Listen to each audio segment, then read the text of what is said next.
Good morning, thank you for joining us. Today we're actually going to do an inspection on the split that Beeja and Pete did last week and just see how it's going, see if they've developed any queen cells.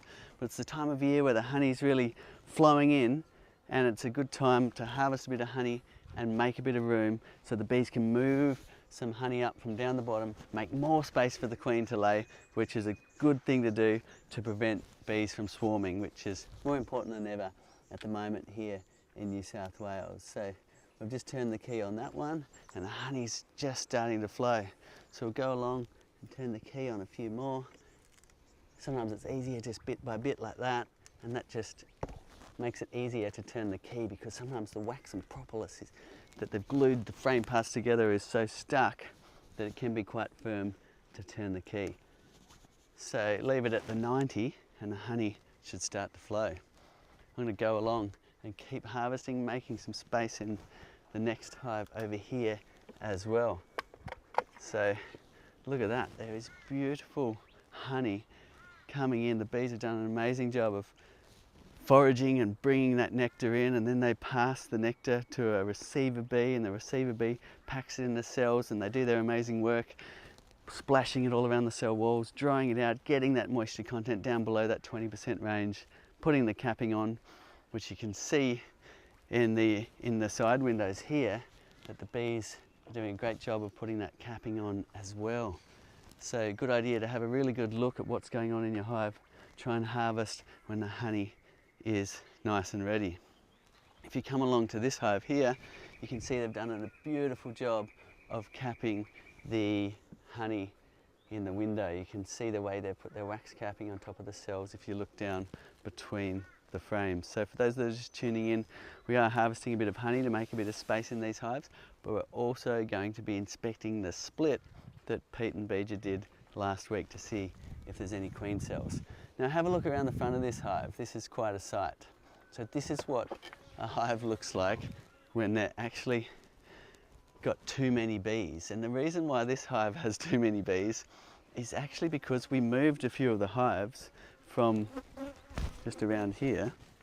I think I'm just going to need to put on my bee veil. There's a few grumpy bees, which is understandable because what we've done is we've moved a hive from there, we've moved a hive from there, we've moved a hive from over there, and we've put them down the bottom. Now, this hive here has collected a whole bunch of the foragers that would have returned to this spot. So all of a sudden, they're overloaded with bees, which means if we're not careful, that will trigger this hive to swarm. So what we're going to do is be taking a split from this hive as well. So if your hive looks like that, definitely get in there, take a split or add another box and make some room for the queen to lay her eggs. If you've got any questions, put them in the comments below and we'll get to answering those as we go. Now, I'm going to go ahead and harvest some more honey here. Just turning the key to a 90 bit by bit is easier like that. And away we go. We should start to see the honey coming down this tube any second. There it is already. Such a good time of year to watch the honey just streaming in. I never get sick of watching the honey pour out of the hive and really enjoying the different flavours that come in. Often the bees will be isolating different flavours in different frames, which is a beautiful conversation to bring to the table to share with your family and friends. So let's go ahead and harvest the next one as well. Here we go. Just turning that, creating channels inside the comb for the honey to flow down. You can see it happening already there. Leaving that at the 90, and look at that. It's a nice warm day where tomorrow is the first day of spring, but here we don't really have much of a winter, so it's a warm day here. And there we go, the honey is streaming out. Beautiful. So because we're going to go and do some more work in the apiary, we should cover up these honey jars. We don't want robber bees, and particularly because we've moved a bunch of hives and there's quite a few confused bees around, we want to cover these up simply using a bit of wax wrap or kitchen wrap or whatever you've got if they're hungry. Bit of a flow on, so it's unlikely now, but nevertheless, let's just cover them up so we can go about our business checking the split, which we're about to do next, while those jars just fill up Look at that honey just streaming out. Such a beautiful thing to watch the honey pour out. Another one. Cover that one up too. Just squeezing it around the tube like that. And that just means no bees will get in there. You can muck around with plumbing bits, but I've just found it's easier just to do this. Okay, there we go. And while those jars are filling up with honey, let's move on to doing our split inspection. So this is the hive that Beeja here, and Beeja's joining us again today. She can tell us what went on in this hive when you did the split. Do you want to blow a few puffs of smoke into the front of that hive there? Put the nozzle right up against the slut. And you can even put it right up against it to make sure a little bit of smoke goes in. A couple of puffs is all you need. Good one. It's only a small colony. And now let's leave that somewhere. It's a little bit tricky here because we've got all the foliage, but it's nice and damp, so there's no fire risk at the moment. But those whiffs of smoke will help the foragers as they come home get a calming effect. So let's do our hoods up, protect ourselves, not like you saw Pete last week. For those, he's a very experienced beekeeper and doesn't mind getting lots of stings. That's why he wears no bee suit. But if you're new to beekeeping, please wear your bee suit, wear your gloves. But yeah, each to their own. I don't particularly like getting stung on the face, so I like to at least wear some sort of veil on top. So, Ruth. Last week we found the queen and we put her on a frame that we were going to put in here, and we caught her and put her back in the other hive. Okay, great. Great. So that way you knew which one the queen was in, and you know that this one doesn't have a queen. So let's see what's happened in exactly a week. Here we go. You can take off that inner cover,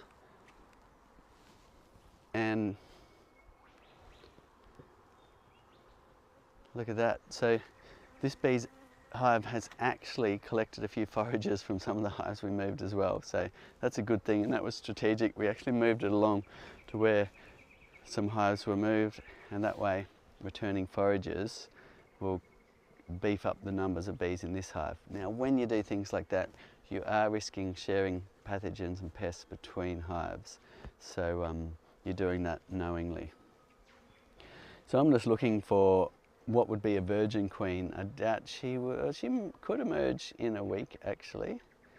They would have to get that, because the larvae could have been 3 days old. They kept feeding her royal jelly, and you never know, she could have just emerged from her cell.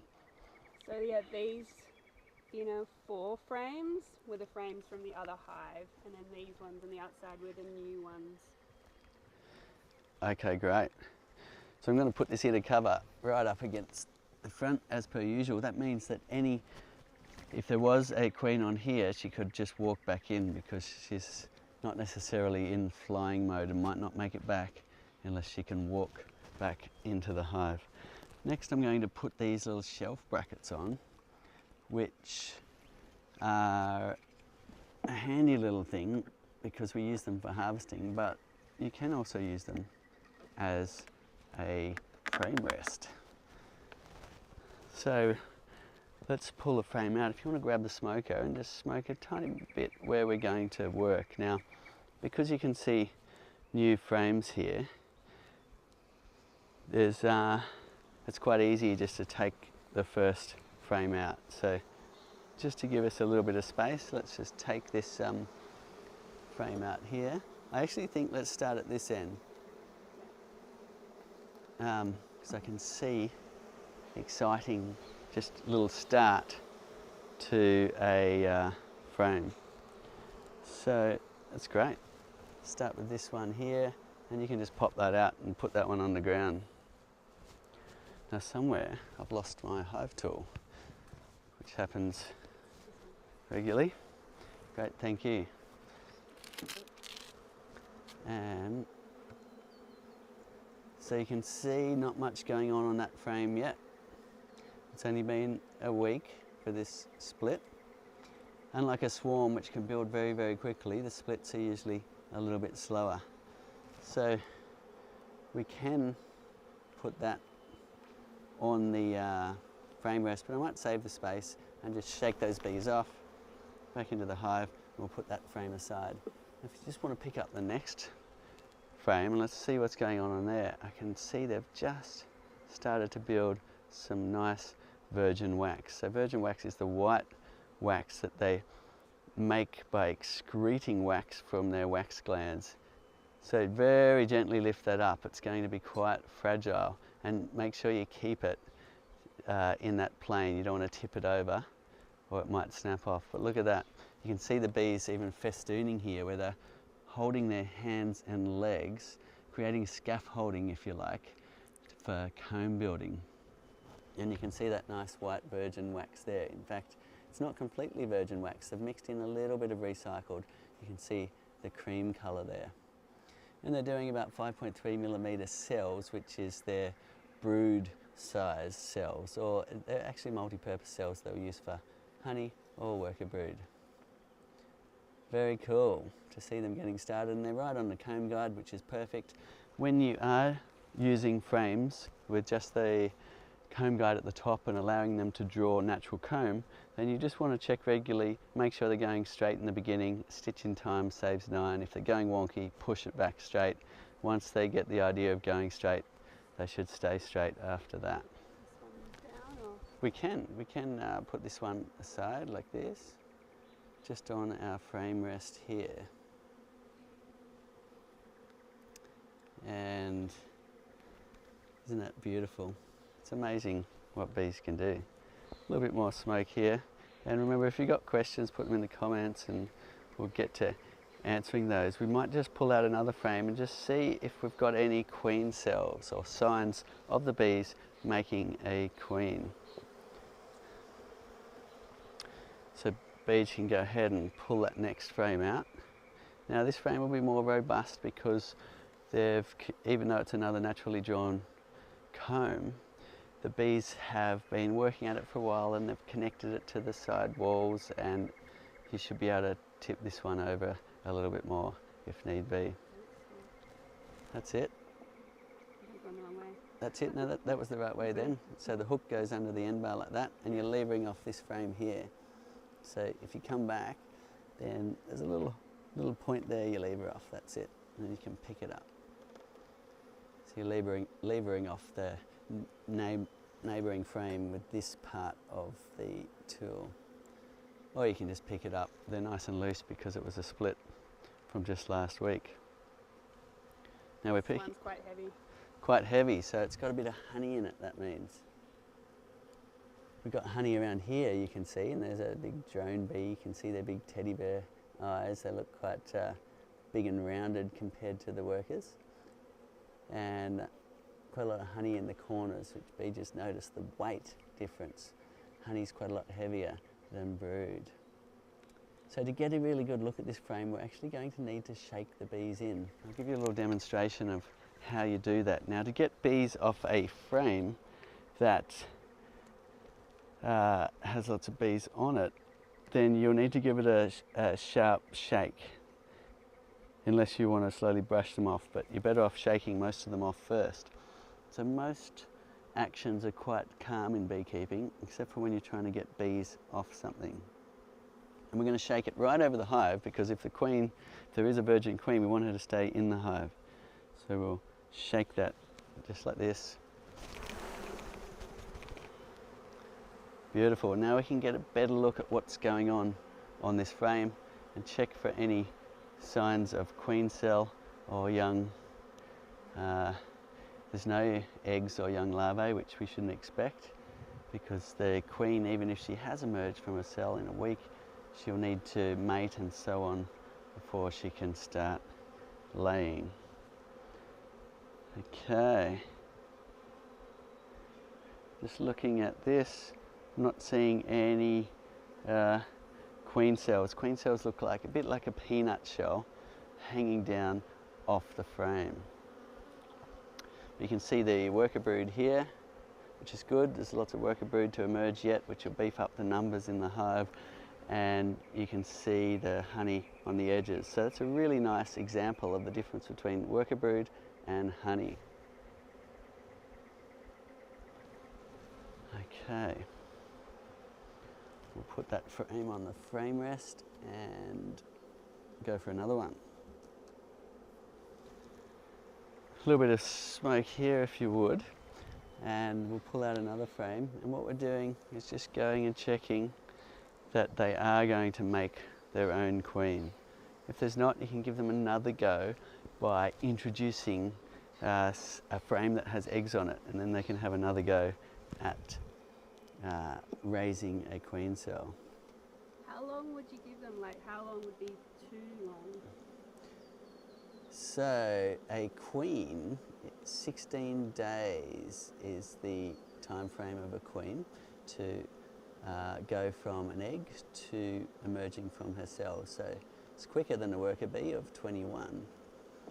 And so 7 days is a bit eager really. We're only barely halfway through. So unless there was already a queen cell on the frame, we can't expect to have a queen in here. Taking a look at the cells. Again, I'm going to give it another shake and let's see what's on this frame. Okay. Hello, what have we got here? Peanut looking queen cell, 2 of them actually, and it is capped. So in there is a queen that will emerge in the next week or so. So at the most it'd be 16 days from exactly last week, but if they chose an egg that had already emerged and was in the first 3 days, then it could be a little sooner. So we've got 2 queens. Now, one looks a little bit small to me, but this one looks nice and big. So that's what a queen cell looks like. Now, if the edge was open, it would either mean that the young larvae of the queen were still being fed, and that would be a nice neat edge around the edge. But if it was open and torn, it would mean that the queen had emerged out of her cell. So that's how you can tell what stage a queen cell is up to. Here we're in the capped stage. So that's really good news. We've also got drone around here. You can see there's more bullet-shaped capped brood. That's the drones, and they have a 24-day cycle time, and they're the male bees, so they're unfertilized. The queen will lay drones, especially in the springtime, so that the DNA can be shared around, and those drones will fly off to a drone congregating area, hoping to mate with the queen one day. So we've found what we've been looking for. We've found a queen cell, not only 1 but 2. So we can now check back in a couple of weeks' time, make sure we have a laying queen. And also be sure to check, if you are using naturally drawn comb with the comb guides, that the bees are building nice and straight on those, and give yourself the opportunity to straighten them up if they're not. Beautiful. Do you want to have a look at that? You can see that queen cell there. Much bigger than a worker cell. That's why they have to protrude, and they often hang down from the comb. Any questions? Yes, Cedar, amazing seeing that queen cell. Just wondering, will you check the other frames, and what will you do if there are more queen cells? Okay, I would just leave them and let them work it out. What happens when a queen emerges and mates and becomes the queen in the hive? She'll make a, it's actually the virgin queens that will fight. Let me take that back. Okay, so if this queen emerges, one of the things she'll do is make a piping noise, or a little trumpeting sound. Sometimes you're lucky enough to hear that. And the other queen cells, if they're at their late stage and about to emerge, will trumpet back from inside the cells. The queen that's already in the hive, hoping to be the egg layer and the queen of the hive, will actually chase them down and sting through the queen cell and kill any of her rivals. So That's the way they work it out. But let's say we knocked off all the other queen cells and left this one. What if this one didn't make it for some reason? So we're better off just letting them work it out. If there were lots and lots of queen cells in here, we might decide to use them to take more splits. So that's another option. You can share them out amongst different splits to give your splits a head start.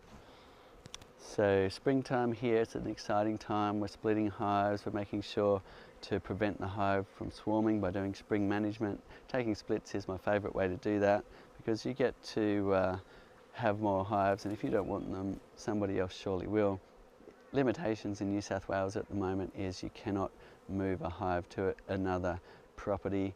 That's if you're in the zone where you are allowed to do your beekeeping. And so that means that if you are helping a friend get started, the hive will have to stay at your place for some time. And if you want to get started, then find someone with bees and go and take a split at their place. It's a wonderful way to start beekeeping anyway, is beekeeping with a friend. So your hive will stay there till the restrictions lift, and then you can take it to your place. Okay, look at that. Wonderful thing. How do they decide which one they will become the queen? Okay, so if the hive is queenless, it usually takes them 24 hours or so to figure out that they don't have a queen. So when Beeger and Pete took the split last week, this hive all of a sudden lost its pheromone of the queen. Now, what happens then is somehow there's a collective decision to turn some of the cells in here into queen cells. So they'll find a cell that's got eggs down it, and they'll actually join onto it and turn it into what's called a queen cup. So it'll be about half the size of that, a little cup protruding out. And then the workers will know to feed it royal jelly for its entire gestation. So it'll be 9 or 7, probably about 8 days in its larvae stage as a queen, and it will be fed royal jelly, which the bees excrete, it's like mother's milk, to that young larvae, and that way it'll turn into a queen. The moment they feed plant proteins with pollen, which usually happens on day 3 of a worker, then through epigenetics it'll turn into a worker bee. But if they're fed royal jelly all the way, they'll turn into a queen. So that's how the bees decide whether to make a queen or not. That is amazing. Is that why, Cedar, they always build the queen cells at the bottom, because they need the space? Not necessarily. Queen cells at the bottom, depending on where they are, does give you a bit of an idea of whether they're emergency cells or whether they're supersedure cells and so on. So beekeepers will say that the location specific does tell a story. Now, you'll find them all over the place, but often they are hanging down off the bottom of the comb. Sometimes they're more central on the comb, and sometimes they can even be right up on top. So it really depends where the bees have decided to do their work raising a queen. Let's blow a little bit of smoke on this one. We may as well just have a little look, see if there's any more queen cells, just out of interest really. We have our answer, but it'd be nice to know.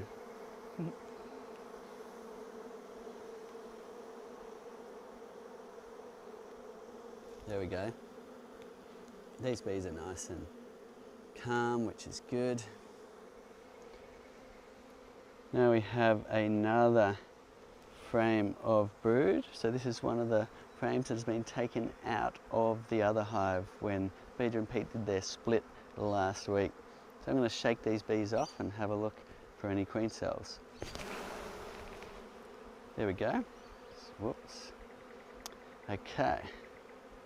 Just having a look here, I'm seeing drone cells sticking out here. And I'm seeing workers. So there's still some workers emerging, which is good. That'll help increase the numbers in the hive. Around this side we've got the same. We've got drone, which is typical in springtime, and we've got worker brood. No sign of queen cells. So far 2 queen cells in the hive. And just while we're here, why not have a look at the last frame and see if there's any on that. So again, we're lifting up the end bars. It's all right, everyone's making sure that we're keeping an eye on those honey jars seeds. So just so you all know, I've got my eye on them. Everything is good. No need to worry. Great, great. All right, here we go.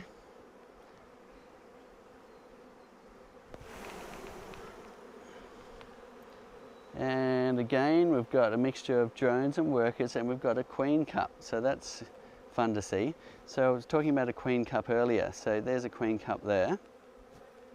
So they might decide to turn that into a queen cell also, because there's still no pheromone of a queen in the hive. Now if I look down that cell, I'm looking whether there's an egg and milky white substance, the royal jelly, down there. And the answer is no. So that queen cup isn't doing anything but waiting for perhaps a queen to lay in it at some point.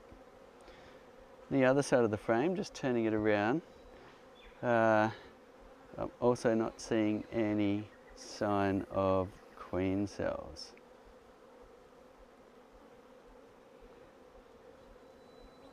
So it's a pretty good result. We've got 2 queen cells in the hive. One of them will become the new queen, and in a couple of weeks' time we should have a nice laying queen, and this hive is away. Any questions? Yeah, Cedar, there's Chuck Rouse just tuned in actually. He's our ambassador in the US, saying that this month in the US is National Honey Month, and he was wondering, do we have something like that? We do something, don't we, with bees or? Yes, National Honey Month. That is fantastic. I hope people are enjoying harvesting the honey all over the US, and in fact my nephew Jai is over there right now visiting some of our Flow Hive customers. He put a shout out saying he was on his way over to go and visit some customers and do some filming, and we got overloaded by responses. So there was a lot of people putting up their hands saying come and visit, which is a beautiful thing, and thanks for being so welcoming, all of you out there.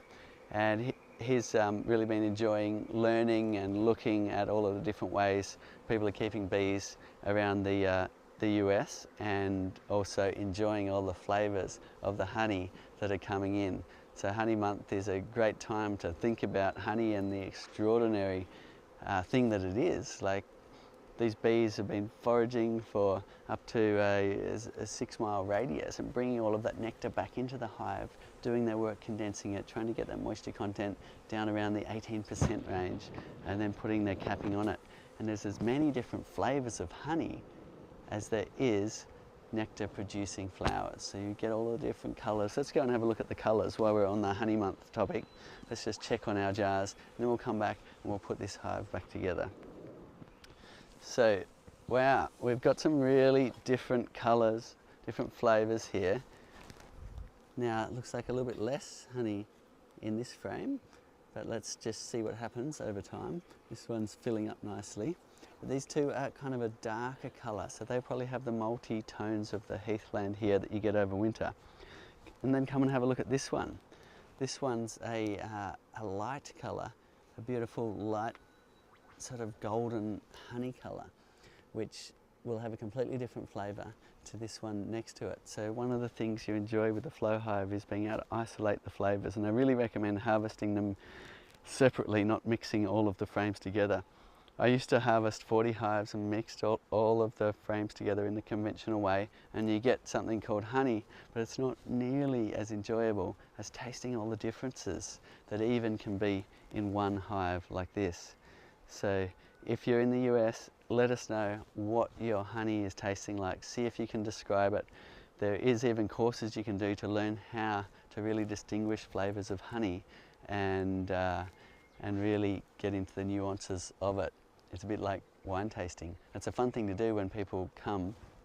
Sometimes I have 15 different honeys ranging from black to almost clear, and all the different flavours that go with it, and it's such an extraordinary thing to go and taste it. And if you've got a honey that doesn't taste very good, make sure you put that in there, because occasionally you get a type of honey that actually is a little bit hard to eat because it's so strong. We've got one here that is from the red ash flower, and we call it possum piss honey because it tastes like the smell of when you've had a possum living in your ceiling, which is a common thing in this part of the world, and you can smell that possum piss, and it really does taste like it. So it's entertaining to throw in some of the honeys that are really strong and interesting as well. Don't just throw in your top favourites, and that just creates a beautiful conversation around the table. So hope you really enjoy Honey Month in the US. Now let's put this hive back together and answer a few more questions. Yeah, great, Cedar. Just on that honey, Bill's just asking, do you measure honey by weight or by volume? It's done by weight, so it's about a 1.4 if you're going kilograms to its volume. So out of a 2 litre jar, if you fill it to the top, because that's a bit more than 2 litres, you'll get 3 kilograms of honey in a 2 litre jar, which in a while some of these will top out close to that.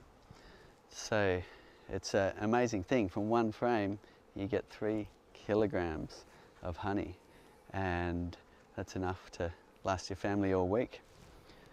So we will a little bit of smoke here, and what we're going to do is just put the hive back together in about the same order, or at least look for when the parts come back together to make sure that they're not touching each other. If the bees can't service in between, you've got a recipe for the hive beetle to get in and lay their eggs where the bees can't service. So what we want to do is make sure when we're pulling the frames together, just have a look down and make sure there's no protruding comb bits touching the next frame. I might just grab this smoker, and just to be kind to the bees, I'll add a little bit of smoke down there to get them out of the way as I put these end bars. And I can even brush them out of the way, choose an opportune moment to pull the end bars together. Same over here, and that way you don't squash bees between the end bars. There we go. And now closing up, good. And same here, and there we go. So we've got those 3. Now the last one, this one here, went on this side. So we'll put it back in its position and put the remaining frames in. Now, just remembering we want to squash all the frames up. When you're doing naturally drawn comb, the spacing is very important. So we'll pick up that frame here and put it right back in this position where it came from. And just being mindful of when the end bar comes down, there's no bees underneath it. There we go. There's actually one bee has its leg caught just under the end bar of the frame, so I'm going to let that out and then I can bring it across. There we go. So if you have the time, it's nice to go nice and slow. Often you don't as a beekeeper, especially if you're at scale doing hundreds or even thousands of hives, then there isn't time to work gently. But as a backyard beekeeper, you can really enjoy your time looking in at the bees and just be gentle with them. Now we're dragging the frames across to make way for a couple of frames on this edge. So all of these can drag across like that, and smoking them out of the way once again and bringing them across. Next frame can go in. That's the one that had the beautiful start where they're drawing on the naturally drawn comb there, using mostly virgin wax by the light colour. Slightly cream, so they're mixing in a bit of recycled wax from around the hive as well. Okay, bees know that you have to recycle to get by in the world. All right, here we go. We're going to draw that one across, and then the last one can slip down the side here. You will notice there's a generous amount of space in these boxes, and that's on purpose. Although you might think it's a bit too much space if you're in conventional beekeeping, especially with the 10 frame size, you will really appreciate it after a while when you're manipulating your hive to have a bit of space on those edges. So what we want to do is spread the space out between this edge and this edge so that any extra space isn't between the frames. If you've got extra space in here, they'll build some wonky comb in between the frames, and then you're in a bit of a mess to clean it up and get it serviceable once again. The other thing I'm doing is I'm just going to slide my hive tool down the side of the end bar and just push it straight so it's hanging straight down as well, if it's not hanging straight down already. And we can come back again, centering the frames. So they're nicely centered now. All we have to do is put our inner cover back on, and we've done our brood inspection of the split. Any questions? Yes, Cedar, and I forgot to mention too, I think we're live with TikTok today as well, so welcome to all the TikTok viewers. That's a bit exciting. Simon's asking Cedar, he's ordered a new queen for his hive, but just wondering, do they come mated or as virgin queens? If you're ordering them from a queen breeder, it will come as a mated queen. So put it in, that's the fastest way to get them going if your hive has gone queenless, is by ordering a queen. It's already mated, it'll be ready to start laying eggs as soon as it comes out of its little queen cage. Amazingly, you can order queens in the mail, a little cage with 5 escort bees because the queen doesn't feed herself, a block of candy in there to delay her being released into the hive, and that little cage goes in to your hive that doesn't have a queen, and the bees will chew away at that candy and she'll be released into the hive, and that'll give the bees a little while to get used to the new pheromone of that queen, and they're much less likely to kill her. And how long, Cedar, Simon's asking, should he wait before he inspects it again for They eggs? say wait a week. Now, it's a sensitive time and you don't want to upset the apple cart and get the bees into a frenzy trying to kill the intruder of that new queen. So wait a week before you get in there and check whether the queen's taken, it gets called, whether the hive has accepted the queen. Right. Julie's in Massachusetts. Her flow hive's about 80% fill. God, I can't even talk today. Can she harvest now, or does she need to wait for it to be 100% full? Okay, so as soon as you're seeing capping on the frames, sometimes you can harvest a few of the frames in the centre because they're capping them and moving out towards the extremities. So when they're on a good flow, they'll be starting more central and moving out. So as soon as you see the capping in that rear window view, or if you want to get in there and do an inspection, go ahead and check. But when they've capped the frame in the end view, then you can go ahead and harvest. And that way you'll be making some room and allowing the bees to maximise that honey flow as they go. Shannon's noted too, as a lot of people often comment on our brood frame, Cedar, and how you seem to prefer them with the comb guides with an open frame. Yep. Why is that your preference to wired or waxed? Or? Okay, so for me, keeping bees conventionally, I got really sick of the waxing and wiring process. You've got to sit there for hours and hours stringing up the wires, getting them tight, putting them on the car battery, heating them up, putting the wax into the frames. And when I realised you didn't have to do that, it was a breath of fresh air. It's like, wow, the bees can do that bit of work. Now, because we have a flow hive, we don't need the wire reinforcing. We're not spinning these frames in a centrifuge, so there's no need for the wire reinforcing. So you can just let the bees draw the comb themselves, which saves that step. Also saves you buying in foundation, also saves you bringing in wax from other hives into your hive.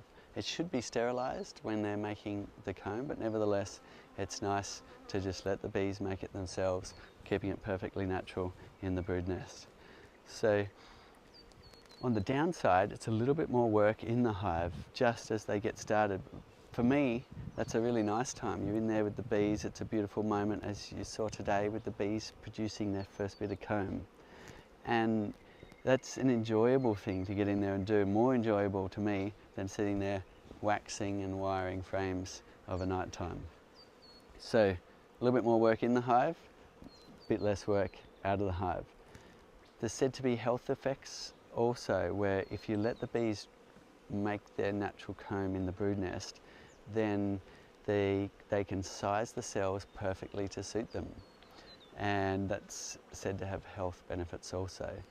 So rather than giving them an artificial size for them to build on, which is what we typically do when we're doing foundation, is giving them a 5.3mm cell, and they're kind of stuck with that, if you like. But bees are actually different sizes, and one hive will do a slightly different size cell for their workers than another.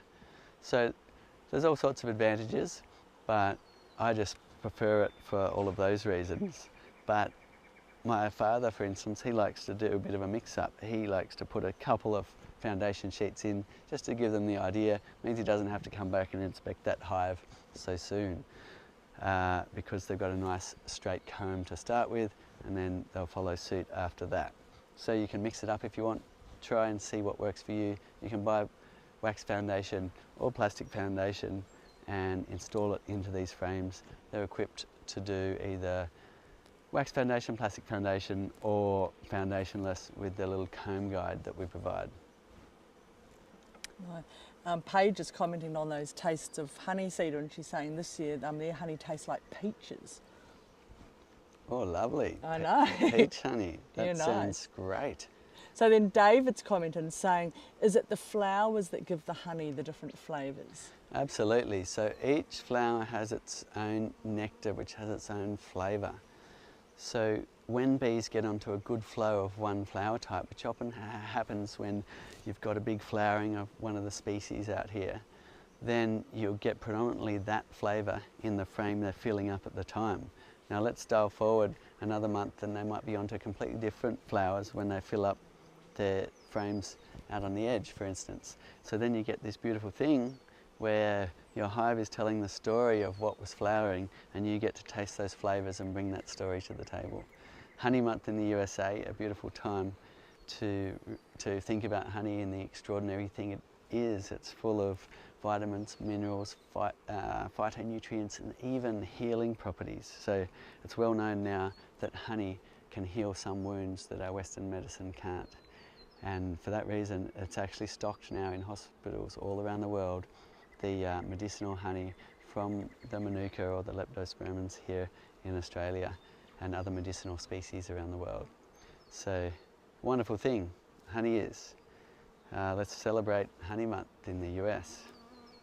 Let us know what your honey tastes like. Yeah. Got time for one more question? Yeah, this Melina's asking actually, just wondering what direction our hives are facing, and just sort of noted that they don't seem to have much wind protection. Is this something that you need to think about when setting up your hive? So we have them up here where they get a really good view. They produce a lot more honey when they've got a good view. That's not actually true. No, it's actually, we just happened to be up here when we were we needed an office somewhere, and it actually makes for a beautiful spot to keep bees and do our photography and so on. But as you say, some wind directions will come straight up the slope here. So when the wind gets to about 80 kilometres an hour, it can blow the roofs off the flow hives. Usually the inner cover stays on, but the roof might stay off. And we've had that a couple of times. And that's why we put the little wing screws on the hive.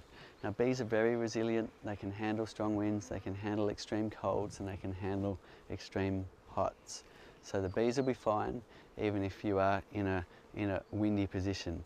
The direction we're facing here is to the northeast, and if you do have a choice of which way you want to face your hive, then getting a little bit of morning sun in the entrance isn't a bad idea. They'll get them up that little bit earlier.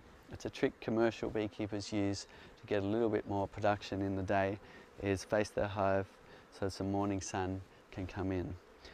But otherwise, they can be in full sun or full shade. If you've got an option between the two, I would go for full sun, like these hives have. That way you don't get so many damp issues and chalk brood and so on in your hive. But shade in the afternoon is probably the very best, especially in summertime. If you could position your hive so it got morning sun, got the bees up and going early, with some nice shade in the afternoon, that would aid the bees so they don't have to do so much of their air conditioning. The bees are incredible at air conditioning. They collect water, they fan it, they use evaporative cooling techniques to keep their brood nest at about 35 degrees, just below our body temperature. Now, they can keep that year round almost, except for in the extreme cold areas. And in the winter, when it's cooler, they will actually disconnect their wing muscles and vibrate and become heater bees, and they will heat up the comb and again keep their brood nest at that 35 degrees. So it's incredible that they can do that. Now, when it gets really extreme cold and there's no flowers left, they will actually stop laying brood, and there's no need to keep it at that temperature anymore, and they will just hibernate through till the spring comes. We don't have that issue here. It's pretty much spring or winter here in our Eastern Australia location. Thank you very much for tuning in, and it was great to show you those queen cells. I'm glad we found some. So this hive will now be away. We'll have a look again in a couple of weeks and see if we've got some eggs down the cells, and then this hive should produce quite nicely over the springtime. Thanks for tuning in. Same time next week. And let's just have a quick look at the honey and see where we've gotten up to during this live honey month in the US, and we're harvesting some beautiful honey here from our hives, making a little bit of space which is needed in the springtime here, so the bees can move some honey up from below and make room for laying new eggs down below. Look at that beautiful coloured amber honey next to that darker honey. It's a wonderful thing. I look forward